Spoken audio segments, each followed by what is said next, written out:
Astros were going to let another one get away. They loaded the bases, and then, of course, Lady Luck would come in the form of a wild pitch after they walked Jordan Alvarez. And then you have one of the best hitters up there at Alex Bregman. Then the pitcher got a little bit nervous. We'll talk about this on this edition of the Locked On Astros podcast. Hello and welcome to Locked On Astros, your daily Astros podcast. Here are your hosts, Eric the Man Huysman and Brett H-Town Wheelhouse Chancey.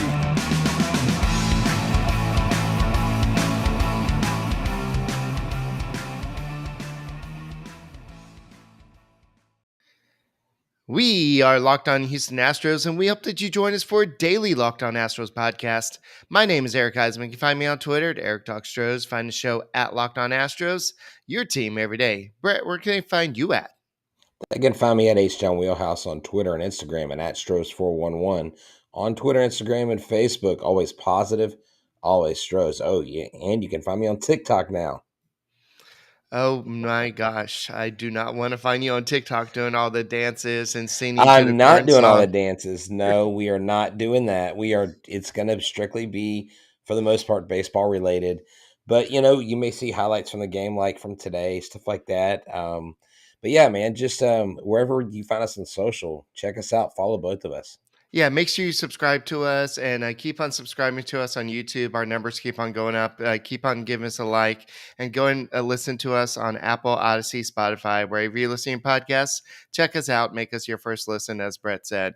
And today's episode is brought to you by Vroom. With Vroom, you can buy a car entirely online and have it delivered straight to you so you never have to go to a dealership again. So next time you need to buy a car, just grab your phone, go to vroom.com, and check out thousands of great cars. So, Brett, I think that the Astros are doing a great job considering the fact that they can't find a hit and with runners in scoring position. I know Tucker had he had the 2-run homer today, and they seem to get enough done. I mean, they're at 86 wins, so they're not a terrible team. A lot of people are acting like, yeah, they suck. Their hitting sucks. Yes, actually, 88 wins. 88 wins. You sold them 2 wins short. Yeah, sorry. I don't have it in front of me right now, but yeah, definitely this is something that the Astros have been struggling with. I did talk about this in the podcast yesterday, and one of the things that they've been winning due to their starting pitching. But when it comes to the playoffs, this is something that we definitely have to be concerned about. You saw them attempting a double steal with Christian Vasquez as the lead runner with Alvarez at the plate. If this was June and July, you would not see that happening. And you've seen them, even Dusty Baker has said, yeah, we're going to start stealing some more bases because when you're not hitting, you got to find a way to manufacture some runs. This is the best team in American leagues talking about having trouble scoring runs. And it's just odd. I mean, I know it's a legit thing and we could talk about the runs per game and all that in a second, but it's just odd how good the Astros are and they're still struggling to score runs. Yeah. And it's sometimes baseball is going to baseball, but I remember I was looking through some tweets, and I'm always entertained by Chandler Rome's interactions with Dusty Baker because it's clear to me that there's a viable tension in the room, maybe a professional just grudge a little bit you can sense, because when Chandler asks questions, he's very direct. He doesn't mince words, and that's actually one of the things I like about him is he does his job, and a lot of people don't like him for that. But that's not the point of my comment here. But back on August 2nd, Dusty Baker mentioned that the Astros trade haul would give the team more speed. And he goes, Christian Vasquez and Trey Mancini both cover 25.6 feet per second when they sprint. According to Baseball Savant, they rank 426th and 428th, respectively, out of 503 players measured. And then he retweeted it 2 hours ago. Never forget. I'm like, because my question was, why don't you have David Hensley out there or JJ Metichevic out there running the bases. Now, they didn't end up needing that. That didn't end up, but like they quoted his speeds, and I think Hensley is a full 2 seconds faster, or 2 feet faster, is like 27 feet or 28 feet. And that makes a big difference when you're on the base pass between second and third base, And so, but these are nitpicky things. These are things that I don't know if they'll come into play. I think in a playoff situation, if you have someone like a Dubon or someone who's faster, you may put them on the base pass. I just don't see how, I don't know, Eric. I'm to the point where we have 88 wins, and people are going to complain. Like, the people that complain about it are going to complain no matter what the Astros do. The Astros could have 95 wins, and there would be something wrong with every one of those wins, or 5 of them, or they could have had 100 instead of 95. I'm not We're worried about the spoiled. American League. Well, we are spoiled. And here's the thing. I'm not worried about the American League, Eric. I'm worried about the National League. The National League is where I think the real worry comes in, the real tough matchups. The only team in the American League that bothers me to face right now really is the Rays. The Rays, just because they're always really good. And I don't know, man. I mean, Christian Javier struck out 8 batters today, Eric. The Astros literally had 4 hits. 4. But this is the Rangers. And you know who's not going to be in the playoffs? The Rangers. You know who's not going to be in the playoffs? Bad teams. I'm not too concerned. I am concerned about the lack of consistent production. I am concerned about the runners in scoring position. You hope that in a shortened series you don't have those issues, because if you do, it'll sink your ship. You won't even have a chance. Speaking of bad teams, let's kind of segue into Bad Bunny. A lot of people have been blaming the field based on his concert, and there's a article in a Chronicle today that said that it wasn't actually because of the concerts. They actually have certain protocols they have to follow to make sure the field doesn't get ruined. And the fact was there's a lot of rain on the days before the concert, and apparently for some reason the Astros weren't able to open the roof so the grass could dry out before the Interesting. concert, and so the sod was really wet and soaked, and so once they put everything down, then that's what led to what you see That out made there. the impressions and all that stuff. Yeah, no, I mean, obviously, I remember I met the guys who first started, like, they were the first groundskeepers group of Minute Maid Park. When I knew them, they were at Second Baptist School in Houston, a large private school, and they keep an immaculate field. And so I talked to him about, like, what is it like maintaining that field? He says it's not as easy as you think. He's like, sometimes that green isn't necessarily green. Sometimes it's the green grass paint kind of stuff. He goes, that's a very difficult field to maintain.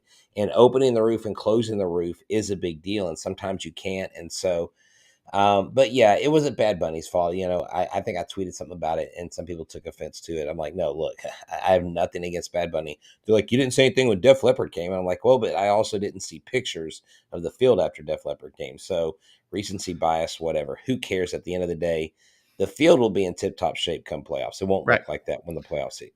Yeah, and the Astros actually planning to resod and replace their entire outfield prior to the final homestand of the season, which begins September 27th against the Diamondbacks. And they have 2 more concerts before then. They have Lady Gaga on September 13th and Billy Joe on September 23rd. So definitely, this is something that the Astros have to kind of look out for. But at the same time, it doesn't really affect the ability of the play. It just looks pretty bad out there. And so, moving on from Bad Bunny, let's kind of segue to other type of performance, Brett. So let's kind of talk a little bit about Blue Chew. All right, so Blue Chew is a unique online service that delivers the same active ingredients that Viagra and Cialis do, but in chewable tablets and at a fraction of the cost. You can take them anytime, day or night. so you can plan ahead, or when you're ready, whenever the opportunity arises.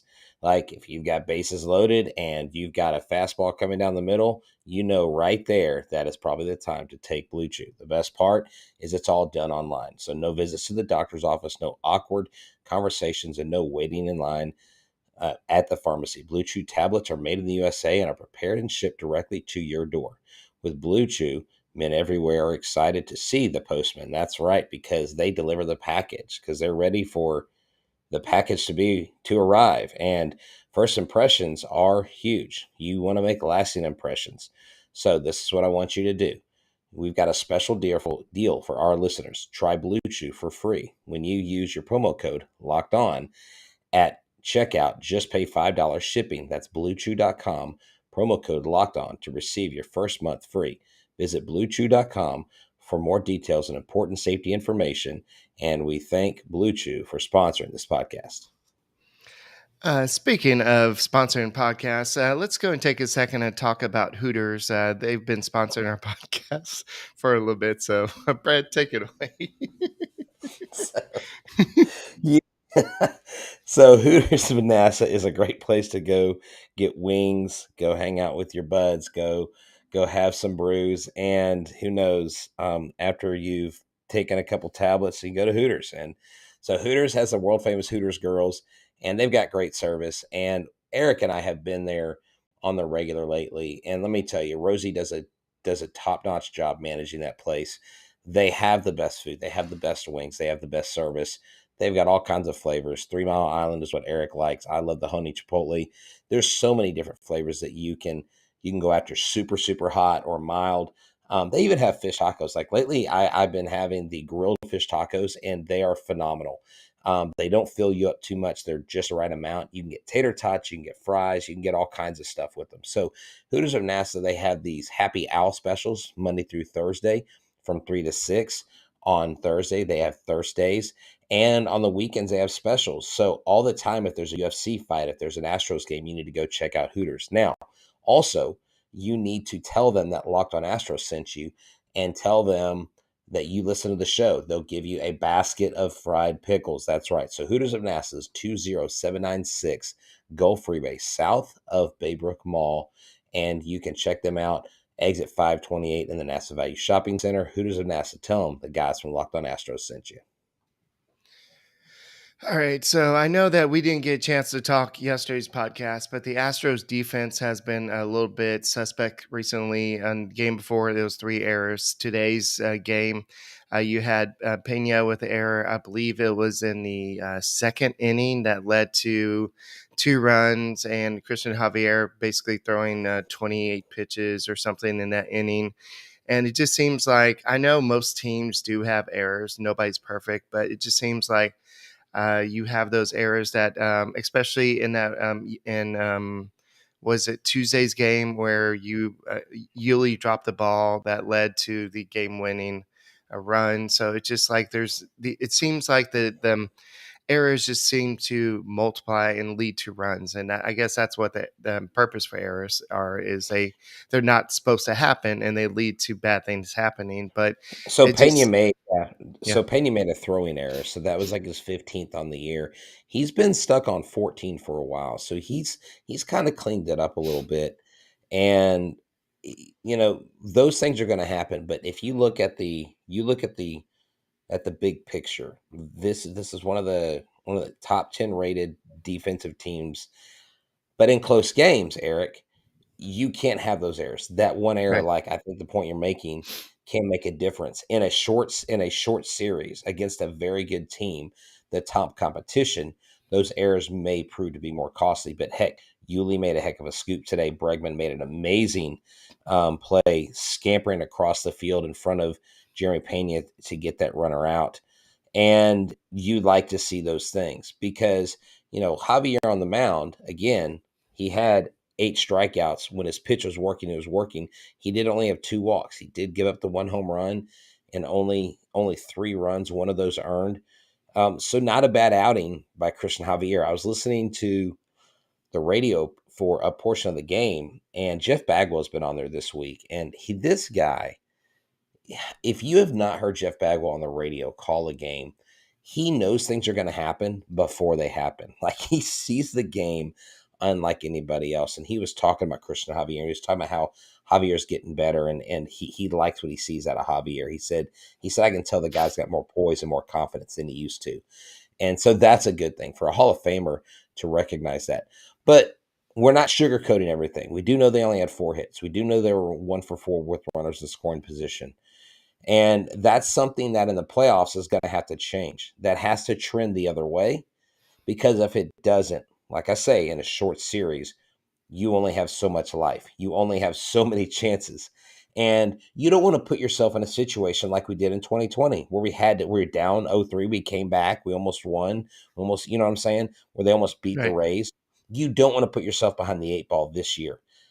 I think this team's maybe better equipped bullpen-wise to handle that. But I don't know if the hitting's going to come through if they're still hitting the way they are right now. Yeah, and speaking of bullpen, Brian Abreu, he is becoming this weapon out of bullpen, Yes. and if he's not on the playoff roster, then I don't know who else deserves to be on the roster If over he's him. not if he's not on the playoff roster, I will shave my head. You heard Okay, it here first. I'm yeah, serious. I mean, Eric, this guy has had how many consecutive scoreless outings? Like, I think he's in, like, what, 16 innings now, where he's been scoreless. He hasn't given up. He did not give it up. He did not. He did not give it up. He did not give up an earned run in August, and he hasn't given up an earned run in September. Eric, he has gone 16 innings without giving up a run. And before that, it was like when he gave up those 3 or 4 runs in one game, it was like it wasn't since April 23rd or some June 23rd date. It was, this guy has become what the Astros have been saying he is. All the scouting reports, right. he's harnessed, Eric, the spin rate. He's got such an amazing spin rate. It's hard to harness. He's found a way to harness, and it's amazing. Brian Abreu will be on this. And I love this comment right here. He is a future closer. I love to hear that. I love that, because I think Brian Abreu has that kind of stuff. Can you imagine getting an Edwin Diaz type of, like, mantra and bravado out of Brian Abreu, Eric? Can you imagine, not the trumpets, but have some kind of walk up for Brian Abreu? He needs that. Like, he could. What if he gets to that level and he becomes that guy that they've always thought he could be? What a special pitcher to have on the mound. I love that you mentioned him tonight, because he deserves all the accolades right now. Yeah, and I know that Dusty Baker's been trying to pitch him for 2 innings all season, and finally he had a successful outing doing it. And this is something that Dusty Baker sees his role in, especially in the playoffs. You may need a 2 inning reliever from time to time, but I think Abreu is a guy that you can use back-to-back days, 1 inning at a time. Rafael Montero's looking good. You have Neris. You see him jumping off the mound to go get that pop up that pop button attempt, and it was just like Yeah. the bullpen is just locked down. It's nails. The pitching is doing its job. It's just the offense is just struggling so much.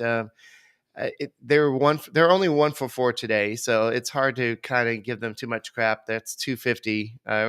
But Yeah, well, so you mentioned the Hector Neris thing.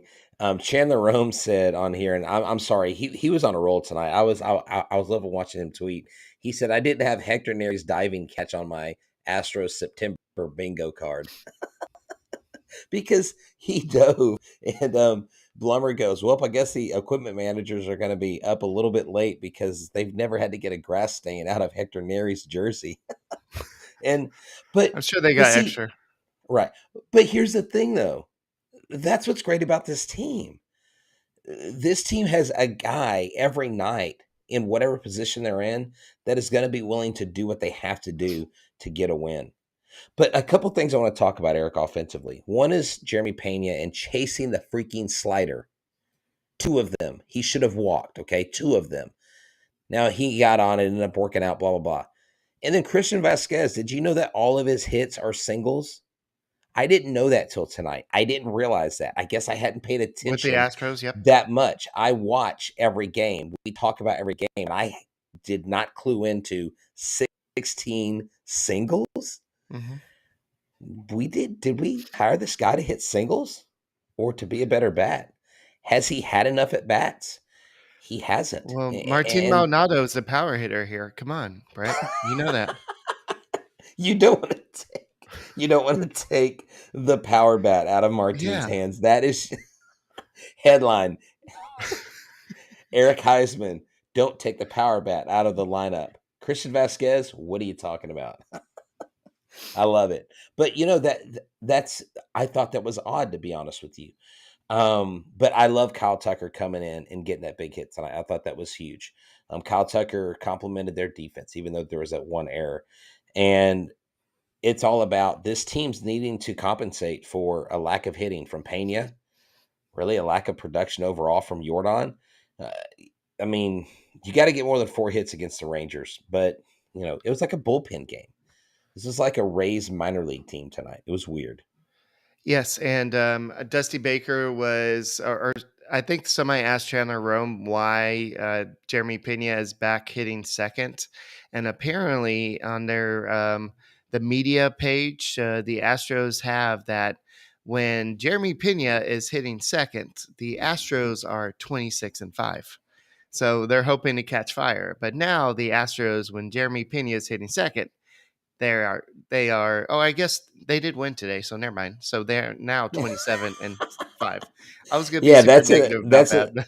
that's in the press box notes. I was actually looking Yeah. at that, and I completely forgot about that note in there because I see those. Jeremy Pena though, like you got to know that in that situation that they're throwing you a slider pitch.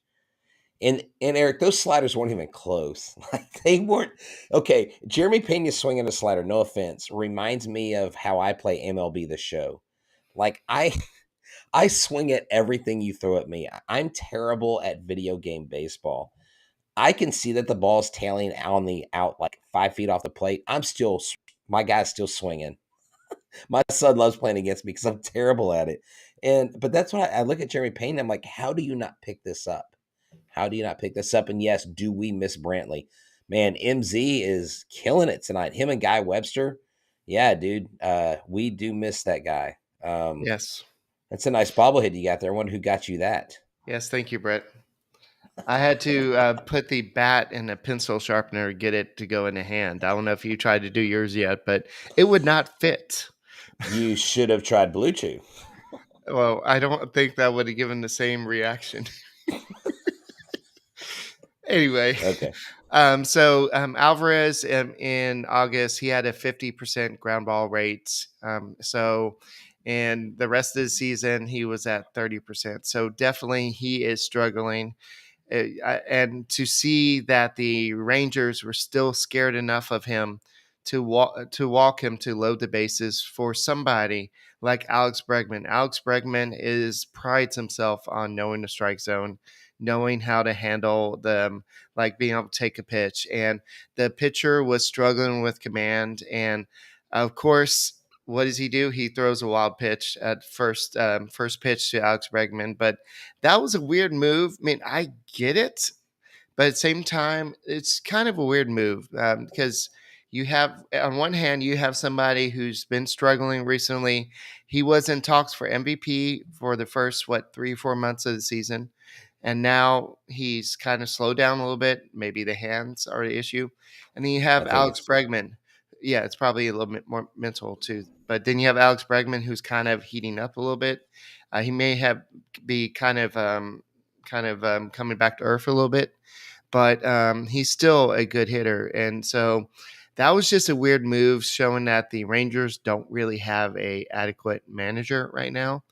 But I don't know. Maybe anybody would have made that move. I mean, because maybe that's just the respect that Alvarez has across baseball. So maybe it doesn't matter what he's doing now. Maybe it's just he could. No, I yeah. wouldn't. I'd say who I wouldn't pitch to right now. I wouldn't pitch to Alvarez. I wouldn't pitch to Judge. I wouldn't pitch to Paul Goldschmidt. You know what I'm saying? There are just guys out there that I would not pitch to in certain situations at all. I don't care. Like, I'm going to let you beat me. Like, if I'm up by 3 runs and their bases are loaded, I might actually walk some of those guys to first and just give up that one run, because why would I'd rather give up one run than a grand slam. Maybe the guy behind you is a better matchup for my pitcher anyways. And that's really what those things come down to, Eric, is matchups and intimidation factor, and what can that guy do for you, do against you when he's in the box. Right. This team, I think there are concerning issues. I think the hitting consistently, the run production seems to be down. But my question is, does that change and does that flip in the playoffs? And if it does, then like, what are we talking about right now? There's no way to tell the future. But this team has the potential to score double-digit runs any night. And so I'm going to trust that they'll put it all together when the time comes and when the right time is. But something I saw, Eric, they're bringing this whole robo umpire thing. Did you know that they can challenge a call with the robo umpire? Yeah. Yeah. So like they can challenge a call. It actually makes it more desirable for me that they showed a pitch that Corey Lee took, and then he did like this. They stood up. Oh no, Pedro Leon got called on a strikeout. He hit his hat, and they went and reviewed it. They called it a ball. I Right. mean, so they can do that. But what about Jake Myers? Did you hear about this? Jake No. Myers. Jake Myers. They asked James Click about Jake Myers, And and he's probably coming back soon. They said his time in Sugarland is going to be short. Jake Myers, guys, is returning. Now, I just saw Corey Lee hit 7 home runs in his last 10 games, and we're talking about Jake Myers returning because they what think we about need a center Lewis fielder Brinson? that How bad. is he doing? Oh, dude, he got traded. Yes, of course he's doing great on the Giants. Of course, because he got an actual chance. Right. He went on the 40-man roster. They weren't going to remove someone from the 40-man roster, and who would they do that? You catch lightning in a bottle if you're San Francisco and you get him. Great job. I don't know that he does that here, and I don't know that the cost of putting him on the 40-man would have been worth it, to be honest with you. But Eric, Corey Lee, 7 home runs in 10 games. Right. I saw that. Jake Myers not going to spend a lot to. I didn't think he'd be back. I didn't think he'd be back right now. I thought maybe come playoffs. But yeah, dude, Click said he's right around the corner returning. I hope he's better. I did talk about Brinson yesterday on the podcast, MZ. So I do want to bring up the double steal, and Dusty Baker actually mentioned it after the game. So I think it's time for this.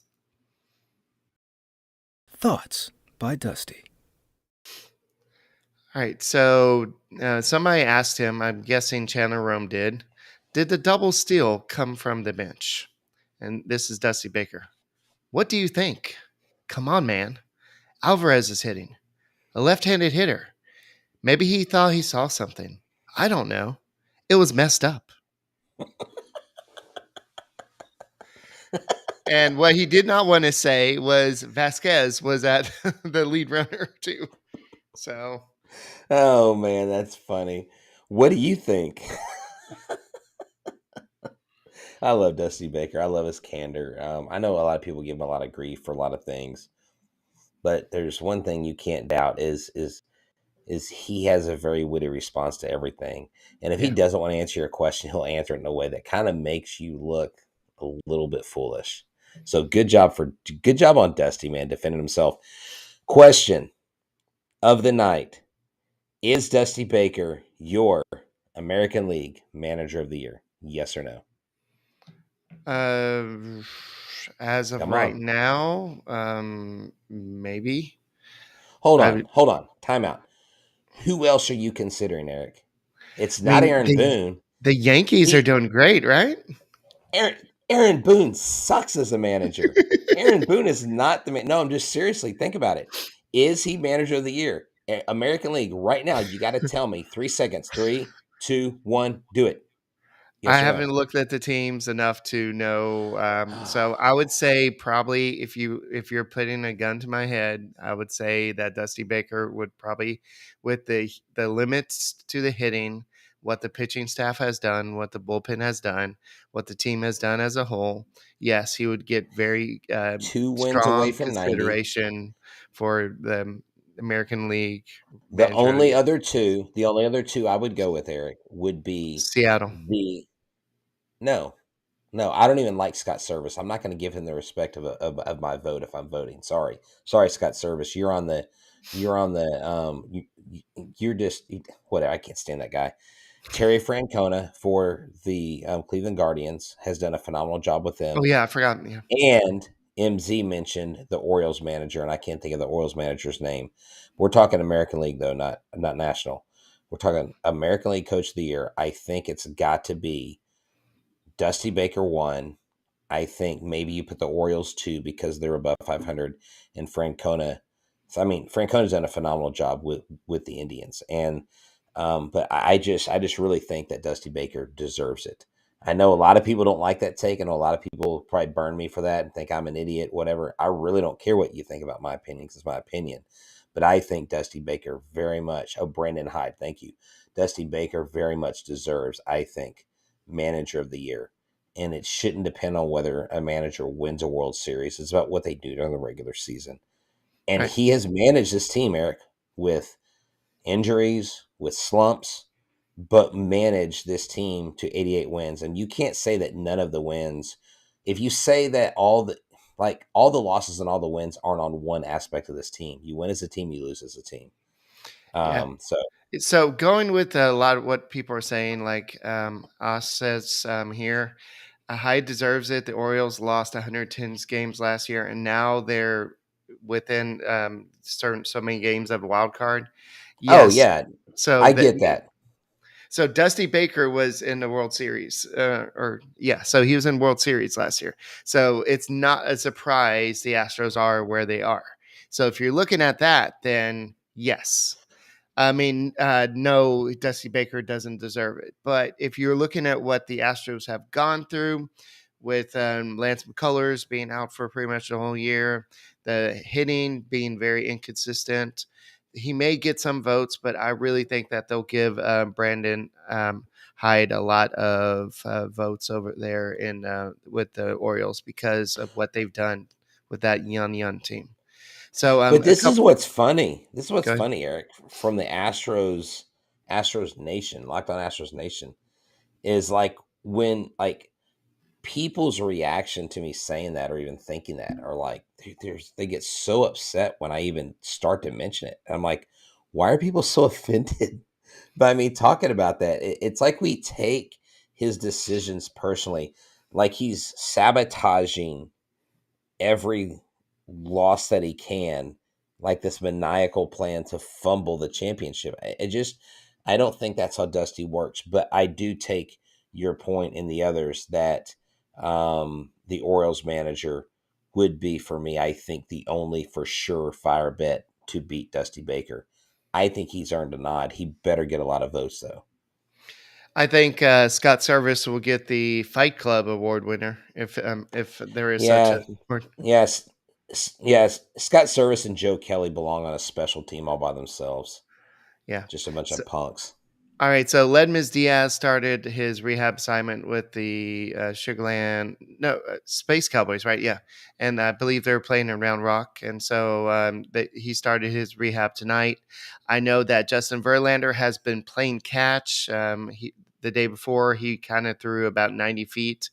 Now today he kind of he didn't get throw off the rubber of the mound, but he did kind of throw off the incline of the mound for a little bit. So it was he's trying to kind of just slowly kind of rehab, just get back. He He's not said in a rush. he said, "Why would I rush it?" And he goes, "I couldn't look my team in the face. I couldn't look this organization or city in the face if I tried to rush back this injury, and I hurt myself worse rushing back." He said, "There's no timetable.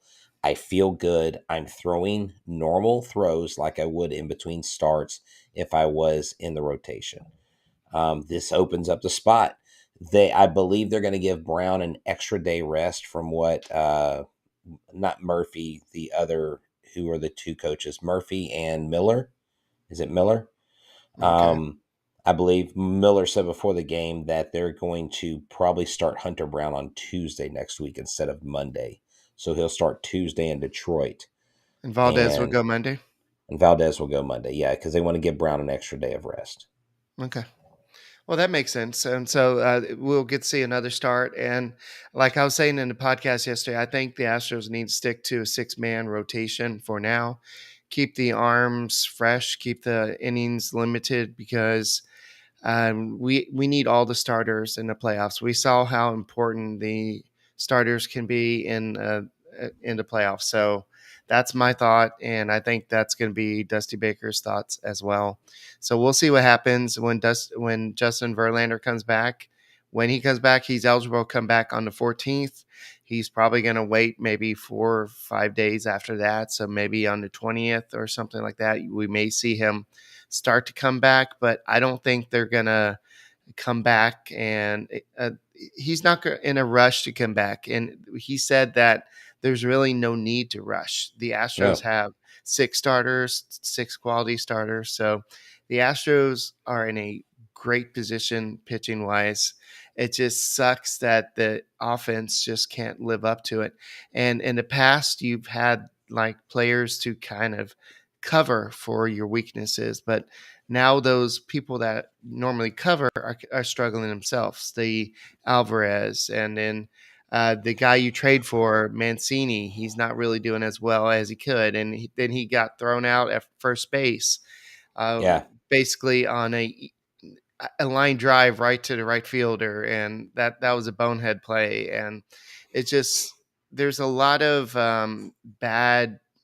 Maybe this day off will help, but the offense it's just not clicking on all Eric, we cylinders. won. We won I know. 4-3. You sound like we lost 11-0. I'm giving you a Okay, hard I'm time. thinking about the playoffs, Brett. I'm thinking about the Trust me. playoffs, man. Oh no, trust me. This is practice. This is practice.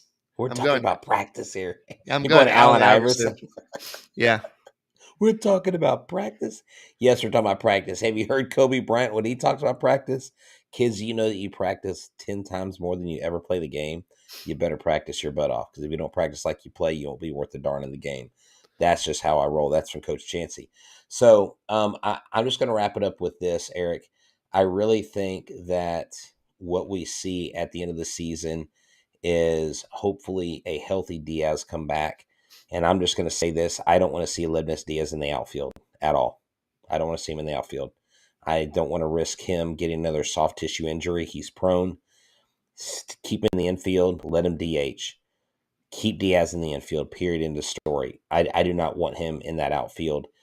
Yordan Alvarez, are we going to get to the end of the season and find out that he has a surgery on one or both of his hands, and they're not being fully transparent with us? Because let's be honest, they never really are transparent about injuries, and we really don't know what's happening. I've seen Right. different people try to analyze and assume stuff. Like, why would you ever do that? Because you don't know what's going on. I mean, nobody knew that Alex Bregman had a broken hand last year in the freaking World Series. Nobody.